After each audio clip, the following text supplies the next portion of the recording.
నిజం న్యూస్. ప్రపంచానికి దీటుగా మన పాలమూరు పిల్లలు తయారు చేద్దాం. MLA N M Srinivasa Reddy. పోటీ ప్రపంచంలో పాలమూరు విద్యార్థులను ప్రపంచానికి దీటుగా తయారు చేద్దామని స్థానిక ఎమ్మెల్యే ఎన్ఎం శ్రీనివాసరెడ్డి అన్నారు. 2012-14 సమయంలో తెలంగాణ ఉద్యమం ఉవ్వెత్తున ఎగిసిపడుతున్న సమయంలో నాటి ముఖ్యమంత్రి శ్రీ కిరణ్ కుమార్ రెడ్డిని, నాటి రాష్ట్ర మంత్రి డీకే అరుణాని కలిసి పాలమూరు విశ్వవిద్యాలయం ఆవశ్యకతను వివరించి కనీస అవసరాలకు సంబంధించి హాస్టల్, తరగతి గదుల నిర్మాణం కోసం నిధులు మంజూరు చేయడంలో నాడు ఒక టీం వర్క్గా ఎలాంటి భేషజాలకు పోకుండా మహబూబ్ నగర్ విద్యార్థులు భవిష్యత్తుకు పార్టీలు అడ్డు కారాదని అందరినీ కలుపుకొని కొంత అభివృద్ధి చేసుకోవడం జరిగింది. రూసా నుండి మంజూరు అయిన 100 కోట్ల రూపాయలు పాలమూరు యూనివర్సిటీకి ఆక్సిజన్ లాంటిదని, వెనుకబడిన పాలమూరు జిల్లాకు పెద్ద మొత్తంలో నిధులు మంజూరు కావడం మహబూబ్ నగర్ జిల్లా విద్యార్థులకు ఎంతో మేలు చేకూరుతుందని ఆయన చెప్పారు. అంతేకాదు రాష్ట్ర ప్రభుత్వం నుంచి మౌలిక సదుపాయాల కల్పన కోసం 20 కోట్ల రూపాయలు కూడా మంజూరు చేయడం జరిగిందని ఆయన చెప్పారు.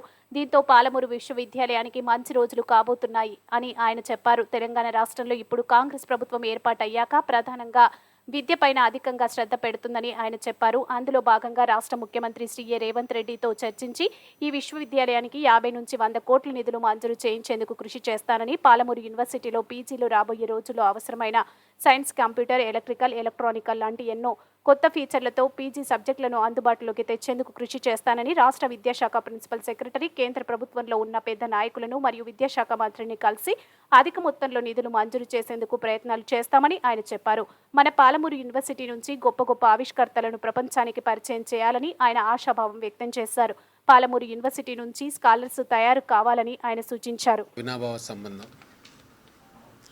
నేను గతంలో ఎమ్మెల్యేగా ఉన్నప్పుడు అప్పుడప్పుడే మొగ్గ తొడుక్కుంది ఈ విశ్వవిద్యాలయం. అప్పుడు తెలంగాణ ఉద్యమం ఉవ్వెత్తున నడుస్తుండే. ఎవరు కూడా రావడానికి కూడా ఇష్టం చూపలే ఆ టైంలో.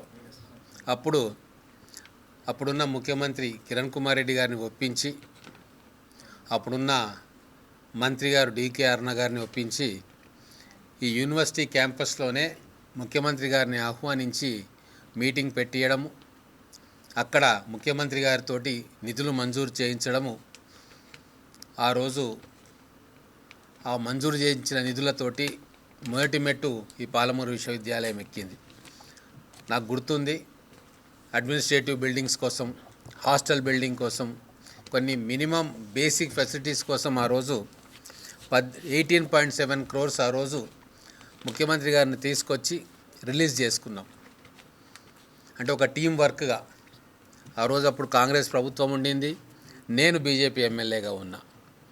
ఇక్కడ మంత్రి గారు కాంగ్రెస్, ముఖ్యమంత్రి గారు కాంగ్రెస్ పార్టీ. సో విశ్వవిద్యాలయాల్లో నిధులు తేవడానికి, పిల్లల భవిష్యత్తు కోసము పార్టీలు మాకు అడ్డంకి కాదు అని చెప్పి ఒక టీం వర్క్గా ఆ రోజు మేమందరము మన పాలమూరు యూనివర్సిటీని డెవలప్ చేసుకోవాలనే ఆలోచనతోటి 2012-13 ప్రాంతంలో మేము చేయడం జరిగింది. ఆ తర్వాత కొద్దిగా డెవలప్ అయింది యూనివర్సిటీ. ఈ వైస్ ఛాన్సలర్ గారు రాథోడ్ గారు వచ్చిన తర్వాత రూసా నిధుల కోసం వాళ్ళు మొత్తం ఇన్ఫ్రాస్ట్రక్చరు, మ్యాండేటరీ పేపర్స్ అన్నీ కూడా సబ్మిట్ చేయడం. నేను ఎమ్మెల్యే అయిన తర్వాత మాకు వారు ఆ విషయం చెప్పడం జరిగింది.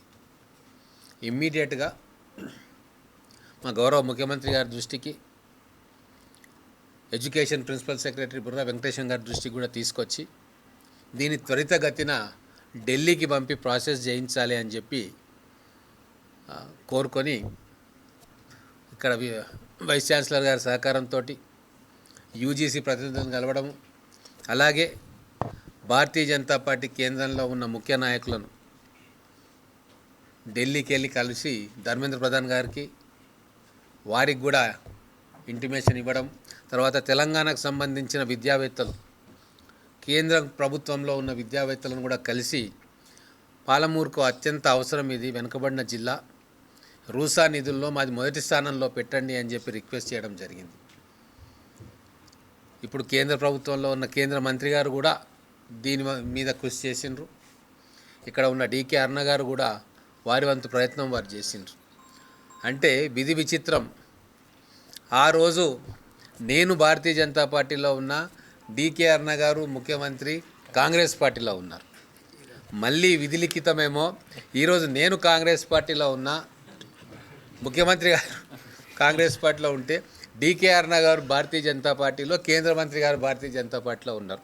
మళ్ళీ అదే టీం వర్క్ తోటి మళ్ళీ మన పాలమూరు పిల్లల కోసం, పాలమూరు విశ్వవిద్యాలయం భవిష్యత్తు కోసం మేమందరం కూడా ఒక టీం వర్క్ చేసి, పార్టీలు మాకు అడ్డంకి కాదు, డెవలప్మెంట్ కోసం ఎవరినైనా కలుస్తాం, ఎక్కడనైనా కలుస్తాం, మాకు భేషజాలు లేవు అని చెప్పి మేమందరం కూడా కృషి చేసి చాలా తక్కువ వ్యవధిలో విశ్వవిద్యాలయ staff, vice chancellors and associates, ఇక్కడ ప్రొఫెసర్స్ ఉన్నారు, మంచి ప్రొఫెసర్స్, వాళ్ళందరి సహకారంతో మ్యాండేటరీ డాక్యుమెంటేషన్ ఉంటుంది, చాలా పెద్ద ఉంటుంది డాక్యుమెంటేషన్. యూజీసీకి సబ్మిట్ చేసే ప్రపోజల్స్లో కొన్ని వందల పేజీలు అప్లోడ్ చేయాల్సి వస్తుంది, టెక్నికల్గా కరెక్ట్ ఉండాల్సి వస్తుంది, మైన్యూట్గా ఎగ్జామిన్ చేయాల్సి వస్తుంది. అవన్నీ కూడా మన యూనివర్సిటీ ప్రొఫెసర్స్ చాలా చక్కగా తయారు చేసి పంపించారు. కాబట్టే ఈరోజు మేము అందరం కలిసి ఒక 100 crores సెంట్రల్ గవర్నమెంట్ నుంచి తీసుకురావడం జరిగింది. సో ఇదంతా కూడా టీం వర్క్, దీంట్లో పార్టీలు లేవు, భేషజాలు లేవు. ఇది మాకు సంకల్పం ఉందే. గత 10 సంవత్సరాల్లో విద్యా వైద్యం నిర్లక్ష్యం జరిగిన విషయం వాస్తవం. కానీ ఇప్పుడు విద్య మీద దృష్టి కేటాయిస్తూ ఉన్నాం. కేంద్ర ప్రభుత్వం కూడా విద్యకు నిధులు రిలీజ్ చేస్తూ ఉంది యూనివర్సిటీస్కి. సో దాన్ని అవకాశంగా తీసుకొని ఖచ్చితంగా పాలమూరును, ఈ మహబూబ్ నగర్ జిల్లాను విద్యలో నెంబర్ 1 చేయాలి, ఒక ఎడ్యుకేషన్ హబ్ చేయాలని చెప్పి మా సంకల్పం అందరిది. మా ముఖ్యమంత్రి గారిది కావచ్చు, మాది, ఇక్కడ ఉన్న వైస్ ఛాన్సలర్ గారిది, ఇక్కడ ఉన్న అధ్యాపకులది. ఈ పాలమూరు యూనివర్సిటీ దేశంలోనే గొప్ప యూనివర్సిటీల్లో ఒకటిగా భవిష్యత్తులో ఉండాలి. దానికి పునాది ఇప్పుడు గట్టిగా పడాలి అని చెప్పి మేమందరం కూడా కోరుకుంటా ఉన్నాం. ఈ 100 crores మాకు ఆక్సిజన్ లాంటిది. ఇప్పటిదాకా సైన్స్ కోర్సెస్ తక్కువ ఉన్నాయి, కొద్దిగా ఉన్నాయి. ఓన్లీ కెమిస్ట్రీ కోర్స్ ఉంది, పీజీలో మైక్రోబయాలజీ ఉంది.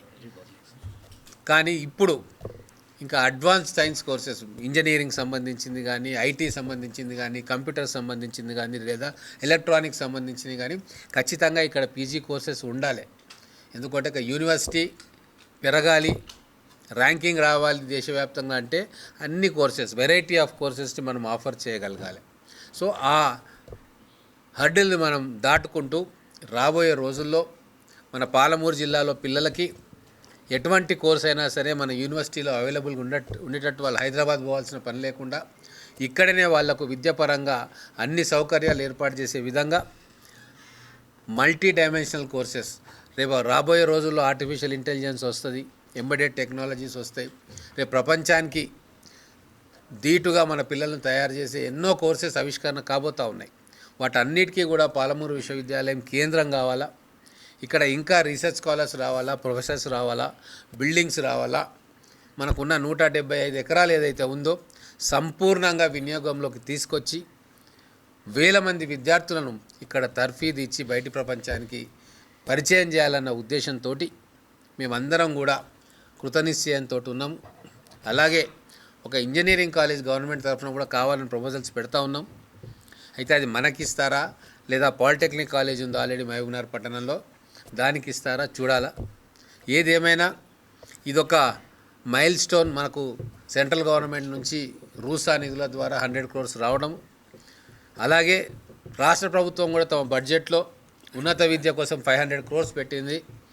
మేము ప్రపోజల్స్ తయారు చేయిస్తూ ఉన్నాము. బీసీ గారు కూడా దాని వెనుక ఉన్నారు. ఖచ్చితంగా మళ్ళీ ఒక 50 కోట్లు లేదా 100 కోట్లు స్టేట్ గవర్నమెంట్ నిధులు కూడా తీసుకొచ్చి ఈ యూనివర్సిటీని అన్ని రంగాల్లో కూడా ముందుకు తీసుకోవాలన్న తాపత్రయం మాకు, బీసీ గారికి, వారి టీంకి, ఇక్కడ ఉన్న ప్రొఫెసర్స్కి ఉంది. కాబట్టి ఇది ఒక మంచి సుదినం కాబట్టి మీతో షేర్ చేసుకుందామని నేను వచ్చిన. రేపు ప్రధానమంత్రి గారితో లైవ్ ఇంటరాక్షన్ ఉంటుంది. ప్రతి యూనివర్సిటీస్ ఎక్కడైతే రూసా ఫండ్స్ అందుకుంటున్నాయో ఆ యూనివర్సిటీస్ అందరితోటి వారు ఇంటరాక్ట్ చేస్తారు. మరి అవకాశం వస్తే ఇక్కడున్న పిల్లలతోటి కూడా వారు ఇంటరాక్ట్ చేయొచ్చు. మేము కూడా వచ్చి పాల్గొంటాం. ఎందుకంటే కృతజ్ఞత తెలపాల్సిన అవసరం ఉంది మన ప్రధానమంత్రి గారికి కూడా. ఎందుకంటే మహబూబ్ నగర్ వెనుకబడిన జిల్లా కాబట్టి మన జిల్లాకు 100 crores ఇవ్వడంలో, వెనుకబడిన జిల్లాల్లో విద్య కోసం ఖచ్చితంగా మనం ప్రత్యేక శ్రద్ధ చూపించాలన్న వారి ఆలోచనలకు అనుగుణంగానే ఈరోజు మన మహబూబ్ నగర్ పాలమూరు విశ్వవిద్యాలయానికి రూసా ఫండ్స్ రావడం ఇదొక మరపురాని ఘట్టం. ఈ ఫండ్స్ తోటి ఖచ్చితంగా మన యూనివర్సిటీ తెలంగాణలోనే అత్యుత్తమ యూనివర్సిటీల్లో ఒకటిగా నిలిచిపోతుందనడంలో ఎటువంటి సందేహం లేదు. ఈ ఫండ్స్ రావడానికి కారణభూతులైన ప్రతి టీం మెంబర్కి, స్టేట్ గవర్నమెంట్కి, తర్వాత ప్రిన్సిపల్ సెక్రటరీ గారికి, అలాగే యూజీసీ అధికారులకు, ఈ విద్యను ఇంప్రూవ్ చేయాలన్న తపన ఉన్న రాజకీయ నాయకులకు, ఏ పార్టీ వాళ్ళైనా కావచ్చు, కేంద్ర మంత్రివర్యులకు అందరికీ కూడా మా పాలమూరు ప్రజల తరఫున ప్రత్యేకమైన శుభాకాంక్షలు, అభినందనలు తెలుపుతా ఉన్నాం. ధన్యవాదాలు కూడా తెలుపుకుంటాం.